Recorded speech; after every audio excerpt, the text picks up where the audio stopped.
অৰাম পৰৰ ধনক এৰিও কমন সি কোনো দুখৰ ঠাই ইয়েহিৰ ফচয় বেদে গায় জানি হেলা নোযোৱাই যদি বোলা যে বিষ্ণু ব্যাপী আছে চক্ষু আদি ইন্দ্ৰগণ কিয় নেদেখয় শুনি নিশ্চয় ইউতৰয়াৰ শুভন সমস্তে লোকক দেখি চাহত ইয়ন্ত জামি ৰূপ ধৰি তথাপিতো তাংক কেহু নেদেখয় জাতু বিষয় হৰি প্ৰমত ঈশ্বৰ অৰাম প্ৰণাম ইন্দিয়ে বিষয় কৰি নাৰী ইয়েহি অৰ্থচয় বেদে প্ৰকাশয় দেখিও বেদ বিচাৰি যেন ঘটনা দেখন তালোকৰ ঘটতা নষ্ট পাৱে ঈশ্বৰৰো তেনে দেখা যিটো জ্ঞান মায়া নষ্ট হুৱে যাৱে হেন শংকা যদি মনত হুৱয় ইউতৰ শুনি দ্ৰষ্টা ঈশ্বৰৰ জ্ঞান নাই ইটো কথা কৈলো সাৰ অৰাম ভট জ্ঞান জানা নাশ নুহি কয় ধিতৰিষে নাশ হয় সমুদায় জ্ঞান নাশ ভৈলে তাৰ পুনু জ্ঞান পূজয় যেন গৃহচয় সূৰ্য প্ৰকাশয় গৃহ যদি না সূৰ্য বিবেক হবে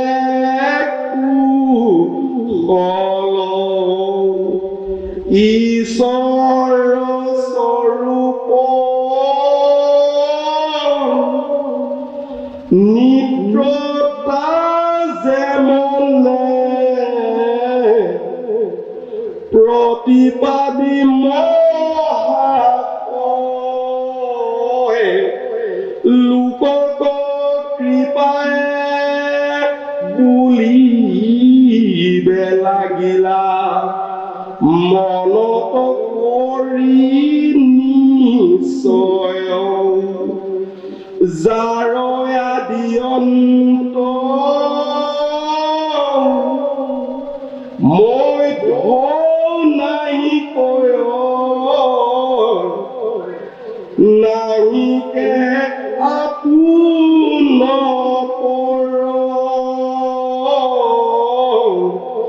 বাহিৰ ভিতৰ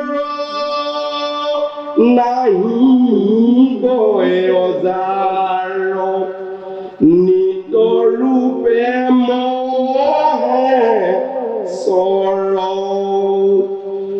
জগতৰ আদি মধ্য কৰি যত জাত হন্তে সদা হয় হেন বিস্বৰূপী সৈত পৰিপূৰ্ণ ভজিবু সবে নিশ্চয়।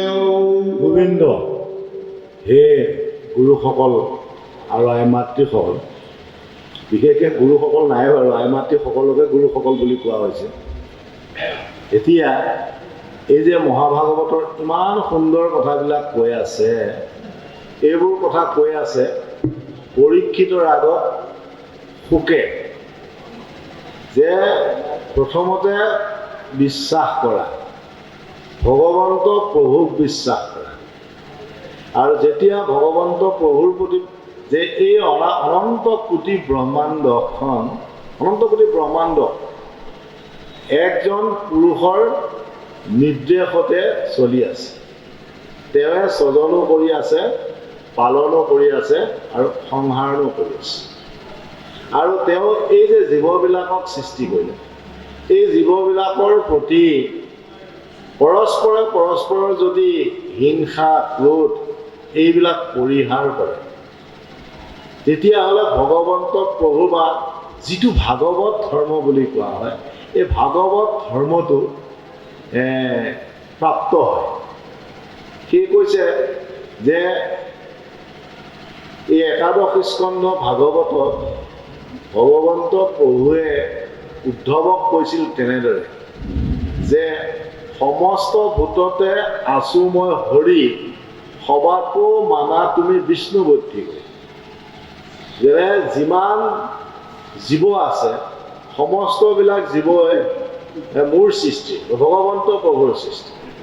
আৰু সেয়ে এই জীৱসমূহৰ প্ৰতি যেতিয়া অভেদ ভাৱনাটো আহে, অভেদ ভেদভাৱ নহয়, কিন্তু আমি এইটো ভেদভাৱতে আছোঁ। এতিয়া চাওক, আমাৰ যিটো শৰীৰটো, এইটো শৰীৰত এটা মানুহৰ শৰীৰ এটা আছে, কিন্তু যেতিয়ালৈকে শৰীৰটোত লাগি থাকে, তেতিয়া এতিয়া হাত ভৰি কাণ আছে, কিন্তু গোটেইটো লগ লাগি পেলাই মানুহ হৈ আছে।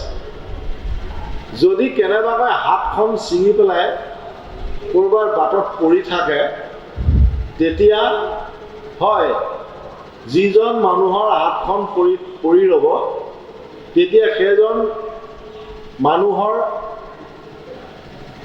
পৰি আছে বুলি নকয়। এইটো কৈছে এখন হাত পৰি আছে, কাৰ হাত বা হাতহে পৰি আছে, হাত মুঠতে। কিন্তু গোটেই মানুহটো পৰি থাকিলে যে কোনোবা অমুক ডেকা বৰা হাজৰিকা নাথ পৰি আছে বুলি ক'লেহেঁতেন, হাতখন ছিঙি পৰি, এতিয়া সেইখন হাততে নিজৰ ভিতৰতে ইমান ভেদ, হাতখনতে এটা অংশক কয় বাহু, এটা অংশক কয় কিলাকুটি, এটা অংশক কয় হাতোৰাখন, হাতোৰাতে আকৌ আঙুলি আছে, আঙুলিকেইটাও আকৌ বিভিন্ন নাম। এইটোতো কৈছে ভেদ, স্বগত ভেদ, নিজৰ ভেদ। আকৌ কেতিয়াবা দেখা পোৱা যায় যে মাটিৰ পাত্ৰ বনায় বা সোণৰ অলংকাৰ বনায়, সোণৰ পৰাই অলংকাৰবিলাক হয়। কাণত পিন্ধাযোৰ হ'ল ফুলি, নাকত পিন্ধাযোৰ নাক বালিচ, ডিঙিত পিন্ধাযোৰ চেইন বা লকেট, হাতত পিন্ধাযোৰ খাৰু, আঙুলিত পিন্ধাটো আঙুঠি বুলি কয়। সেইটো একেটাই পদাৰ্থ, সোণৰ পৰাই তৈয়াৰী, কিন্তু বনাওঁতে তৈয়াৰ কৰোঁতে বেলেগ বেলেগ হয়। হাতত পিন্ধি কাৰণে আঙুঠি হ'ল, কিন্তু আকৌ লগাই দিলে কি হ'ব, সোণেই হ'ব, তেতিয়া আঙুঠি হৈ নাথাকে। ঠিক মাটিৰ পাত্ৰবিলাকো তেনেকুৱা। আকৌ কেতিয়াবা হয় যে এজনী গাই গৰু আমাৰ অসমত যিজনী গাই গৰু আছে সেইজনী গাই গৰুৰ নাম অসমীয়া গাই। এই কাৰণে কোৱা হয় যে সেই 3 পোৱা 1 লিটাৰ আধা লিটাৰ এনেকৈ গাখীৰ দিয়ে কাৰণে যদি অসমীয়া গাই, তাতকৈ যদি অকণমান বেছিকৈ গাখীৰ দিয়া গাই হয়, 2 লিটাৰ বা 3 লিটাৰ গাখীৰ দিয়া গাই হয়, সেইজনী মণিপুৰী গাই হ'ব বা নেপালী গাই হ'ব। 5 লিটাৰ গাখীৰ দিয়া গাইজনীক কি বুলি ক'ব? জাৰ্চি গাই। কিন্তু গাই একেজনীয়ে। আকৌ যিজনী গায়ে 10 লিটাৰ গাখীৰ দিব সেইজনী গাইৰ নাম কি? সোণালী গাই বুলি ক'ব। গতিকে ইমান ভেদ, এই সমস্তবিলাক ভেদ যেতিয়ালৈকে লৈ থকা, কিন্তু সকলোবিলাক ভগৱন্ত প্ৰভুৰ দ্বাৰাই চলি আছে, সৃষ্টি হৈ আছে। এই ভেদটো যেতিয়া নাইকিয়া হ'ব যে ভগৱন্ত প্ৰভুৰ দ্বাৰাহে সৃষ্টি হৈছে আৰু প্ৰতিটো জীৱ ভগৱন্ত প্ৰভুৰ অংশ, এই ভাৱটো যেতিয়াই আহিব তেতিয়াই তুমি মুক্তি পাবা। পৰীক্ষিতক কৈ আছে সুকে তেনেকৈ। গতিকে যেতিয়া তুমি এই ভাৱটো আনিবলৈ নোৱাৰিলে, তোমাৰ ভেদভাৱ থকালৈকে তুমি ভগৱন্ত প্ৰভুক উপলব্ধি কেতিয়াও কৰিব নোৱাৰা। আৰু যেতিয়া তোমাৰ এই ভেদটো নাইকিয়া হয়, অভেদ হ'ব, তেতিয়াহে তুমি ভগৱন্ত প্ৰভু কি এই কথাটো বুজি পাবা। আৰু তেতিয়া তুমি মায়াৰ পৰা আবদ্ধ হ'বা। মায়াৰ বাবেই এই জীৱবিলাকে পৃথককৈ জীৱবিলাকক বস্তুবিলাকক দেখা পাই থাকে। গতিকে যেতিয়ালৈকে মায়াত থাকিব জীৱবিলাকে, তেতিয়ালৈকে ভিন্নভাৱে দেখা যায় আৰু তেওঁ বন্ধ হৈ থাকে। আৰু তাৰ ফলত তেওঁ মৃত্যুলৈ ভয় কৰে, ৰোগলৈ ভয় কৰে আৰু বিভিন্ন ধৰণৰ আশা আকাংক্ষালৈ ভয় কৰে। ক'ৰবাত পূৰণ হ'ব, কেতিয়া নহ'ব। কিন্তু যেতিয়া অভেদ ভাৱলৈ আহিব যে পৃথিৱীত অকল মোৰেই মৃত্যু নহয়, এতিয়ালৈকে যিমানবিলাক জীৱ সৃষ্টি হৈ আছে ক্ৰমান্বয়ে এদিন বৃদ্ধি হৈ বৃদ্ধ হৈছে আৰু মৃত্যু হৈ গৈছে। নিশ্চয় ঠিক তেনেকৈ মোৰো এদিন মৃত্যু হ'ব। কিন্তু সেই মৃত্যুৰ পৰা জীৱবিলাকৰ যেনেকৈ মৃত্যু হয়, কাৰণ দেহটোৰ পৰা জীৱটো বা আত্মাটো গুচি যায়, কিন্তু সেই আত্মাটো মৃত্যুৰ সময়ত যদি তেওঁৰ ভাল লগা বস্তুবোৰৰ কথা মনত পেলায়, তেতিয়া কোনো আত্মাটো আকৌ ঘূৰি আহি এই পাৰ্থিৱ জগতৰ নিজে ভাল পোৱা জীৱবিধত জন্মগ্ৰহণ কৰিব লগা হয়। সেই কথাটোত ভগৱন্ত প্ৰভুৱে কৈ দিছে যে জং ব্যাপী স্মৰণং ভাৱেত তম তমেৱতে তেজৱন্তে কলেবৰম মদভাৱ ভাৱেত কৌন্তে, যে মৃত্যুৰ সময়ত যিজনে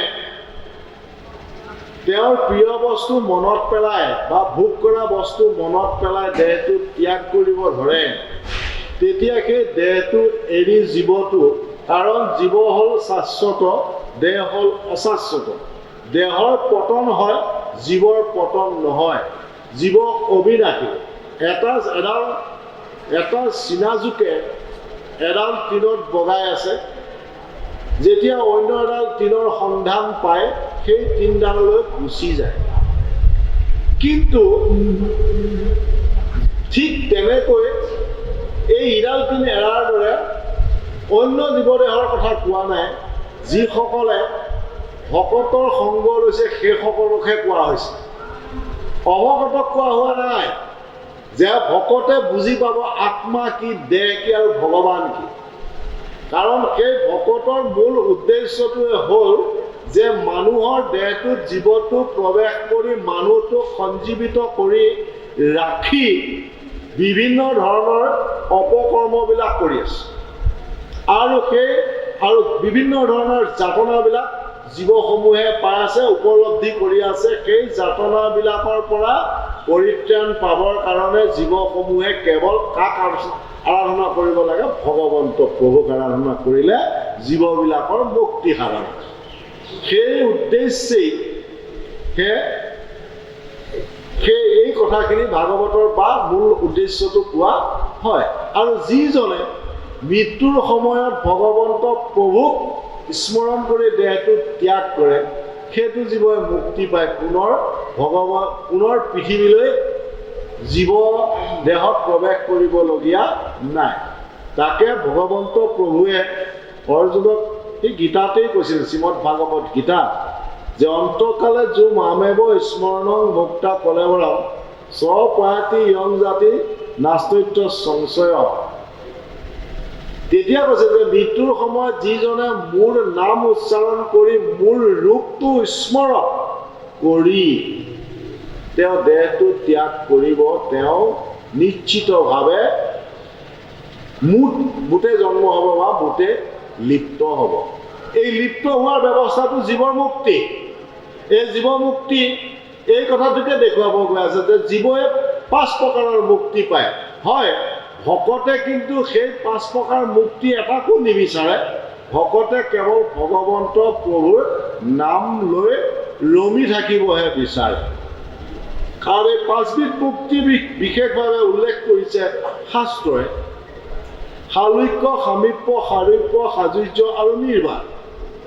যে যেতিয়া ভগৱন্ত প্ৰভুৰ নাম ভকতৰ সংগত লোৱা হয়, বিশ্বাসেৰে লোৱা হয়, তেতিয়া যে ভগৱন্ত প্ৰভুৱে আমাক স্বজন কৰিছে, পালন কৰিছে, সংহাৰণো হ'ব। আৰু মুক্তি প্ৰদানো ভগৱন্ত প্ৰভুৱে কৰিব, মাত্ৰ তেওঁক ভক্তিহে কৰিব লাগে। তেতিয়া এই ব্যৱস্থাটোলৈ মনোনিৱেশ কৰাৰ লগে লগে সেইজনে সালোক্য পায়। অৰ্থাৎ সালোক্য মানে বিশ্বাস আমাৰ সনাতন ধৰ্মৰ যে ভগৱন্ত প্ৰভু বৈকুণ্ঠত থাকে। সেই বৈকুণ্ঠ পাব, কিন্তু বৈকুণ্ঠ পাবহে ভগৱন্ত প্ৰভুক দেখা কৰিব পাব পাৰেও নোৱাৰিবও পাৰে। দেখা পাবও পাৰে, নাপাবও পাৰে।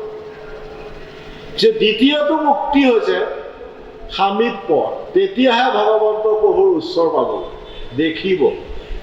তৃতীয়টো মুক্তি কথা কৈছে যে সাৰূপ্য, ভগৱন্ত প্ৰভুৰ ওচৰ পাবলৈ। সালোক্য, সামীপ্য, সাৰূপ্য, ভগৱন্ত প্ৰভুৰ ৰূপ এটা পাব। যেনে ভগৱন্ত প্ৰভুৱে পীতবস্ত্ৰ পৰিধান কৰি থাকে, বিভিন্ন অলংকাৰ পিন্ধি থাকে। এই সমস্তবিলাক অলংকাৰ পৰিধান কৰিব পাৰি। আৰু সাযুজ্য, 4 নম্বৰটো কথা কৈছে।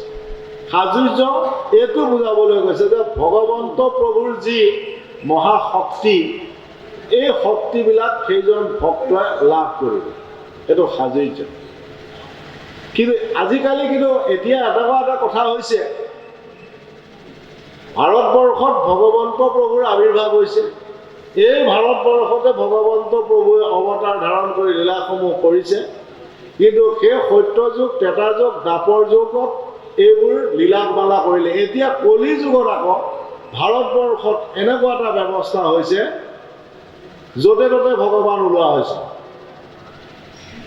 ভগৱানৰ ফেক্টৰী আছে, ভগৱান তৈয়াৰ হোৱা।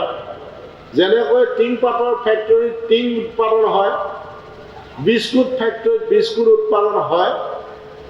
পূৰ্বতে অতীতত ভগৱন্ত প্ৰভুক পাবৰ কাৰণে, ভগৱন্ত প্ৰভুৰ সহায় পাবৰ কাৰণে, ভগৱন্ত প্ৰভুক অৱতাৰ লোৱাবৰ কাৰণে তাহানিৰ ভকতসকলে ভগৱন্ত প্ৰভুৰ নাম লৈছিল, আৰাধনা কৰিছিল। দেৱতাসকলে তপস্যা কৰিছিল। ভগৱন্ত প্ৰভু তেনেকৈ অৱতাৰ ধৰি আৱিৰ্ভাৱ হৈছিল। কিন্তু আজিকালি য'তে ত'তে ভগৱান আৱিৰ্ভাৱ হৈ আছে।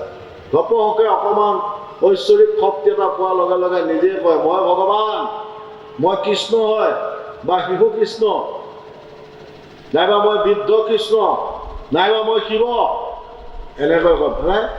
সকলোৱে ক'ব বিচাৰে।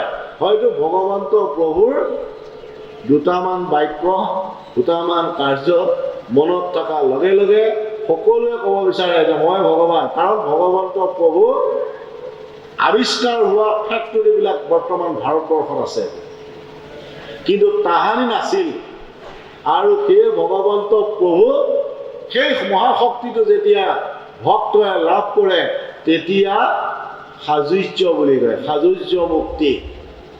মানুহে কৰিব নোৱাৰাটো ভগৱন্ত প্ৰভুৱে যে কৰে, তাত সেই সাজুৰ্য মুক্তি পোৱা সেইসকলে কৰিব পাৰে।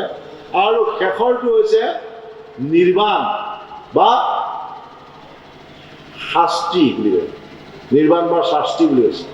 ভগৱন্ত প্ৰভুত বিলীন হোৱা, লীন যোৱা, সেইটো জীৱ আৰু ধৰাধামলৈ অন্য দেহত প্ৰৱেশ কৰিবলগীয়া নহয়, কাৰণ তেওঁ পৰম মুক্তি লাভ কৰিব।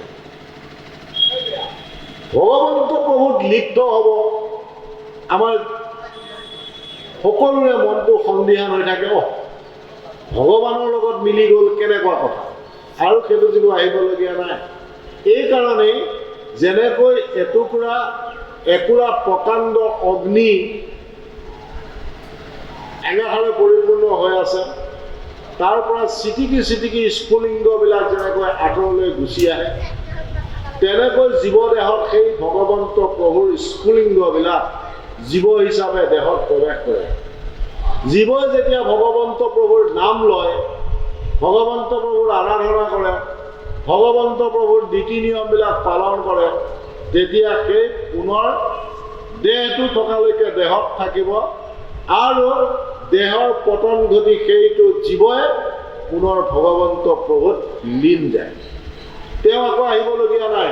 কিন্তু যিয়ে পৃথিৱীৰ মায়ামোহকে পৰিত্যাগ কৰিব পৰা নাই, কিন্তু মুখেৰেহে আমি নাম লৈছোঁ, কিন্তু হৃদয়ে স্বীকাৰ কৰা নাই, আমাৰ কৰ্মবিলাক যদি পাপ পংকিলতাৰে পৰিপূৰ্ণ হৈ আছে, তেতিয়াহ'লে সেইটো জীৱ কেতিয়াও দেহটো এৰি ভগৱন্ত প্ৰভুক নাযায়। সি আকৌ এটা কৰ্ম অনুসাৰী এটা দেহ ল'ব লগা হয়। আৰু তাৰ বিনিময়ত সেইটো জীৱৰ গাত সংস্কাৰ লাগে। সংস্কাৰ তিনিটাৰ কথা সুন্দৰভাৱে উল্লেখ কৰিছে, যে শালুক্য প্ৰাৰব্ধ, আৰব্ধ, অনাৰব্ধ। প্ৰাৰব্ধ মানে পূৰ্বজন্মৰ কৰ্মৰ ফল, বেয়া কৰ্মৰ ফল বা ভাল কৰ্মৰ ফল এই জন্মত ভোগ কৰিবই লাগিব। পূৰ্বজন্মৰ কৰ্মফল এই জন্মত ভোগ কৰিবই লাগিব। কিন্তু এই জন্মত কৰাখিনি আকৌ পৰজন্মত ভোগ কৰিব লাগিব। সেয়ে পূৰ্বজন্মত যদি অন্য ইতৰ জীৱ জন্তু থাকোঁতেও যদি ভগৱন্ত প্ৰভুক অকণমান বিশ্বাস কৰিছিল, তেওঁৰ পুণ্য হ'ল। যেনে গছে জীৱ জন্তুক প্ৰথমতে পাত দিয়ে, ফল দিয়ে, ছাঁ দিয়ে, এই কিন্তু কম উপকাৰ কৰি নাথাকে। সেই গছডালৰ যেতিয়া আয়ুসটো শেষ হৈ মৃত্যু হয়, তেতিয়া গছডাল পুনৰ মানুহ হৈ জন্ম ল'ব লাগে পুণ্যৰ ফলত। যদি মানুহে যদি জানি ঠিক তেনেকৈ দয়া, ধৈৰ্য, ক্ষমা, উপকাৰ, দান এইবিলাক যদি মানুহৰ জীৱনত ঘটি থাকে, কৰি থাকে, সেইটো জীৱই দেহটো এৰাৰ পাছত দেৱতা হ'ব। সেইটো অনাৰব্ধ বুলি কৈছে। বা ভগৱন্ত প্ৰভুক আৰাধনা কৰাৰ বাবে যদি ইন্দ্ৰিয়বিলাকৰ তৃপ্তিবিলাকক পৰিত্যাগ কৰি একমাত্ৰ ভগৱন্ত প্ৰভুকে আৰাধনা কৰি থাকে, ভগৱন্ত প্ৰভুৰ নামহে লৈ থাকে, তেতিয়া সেইটো জীৱই মুক্তি পায়।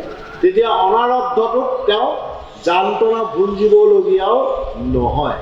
সেইকাৰণে তিনিটা সংস্কাৰৰ কথা কৈছে, প্ৰাৰব্ধ, আৰব্ধ আৰু অনাৰব্ধ।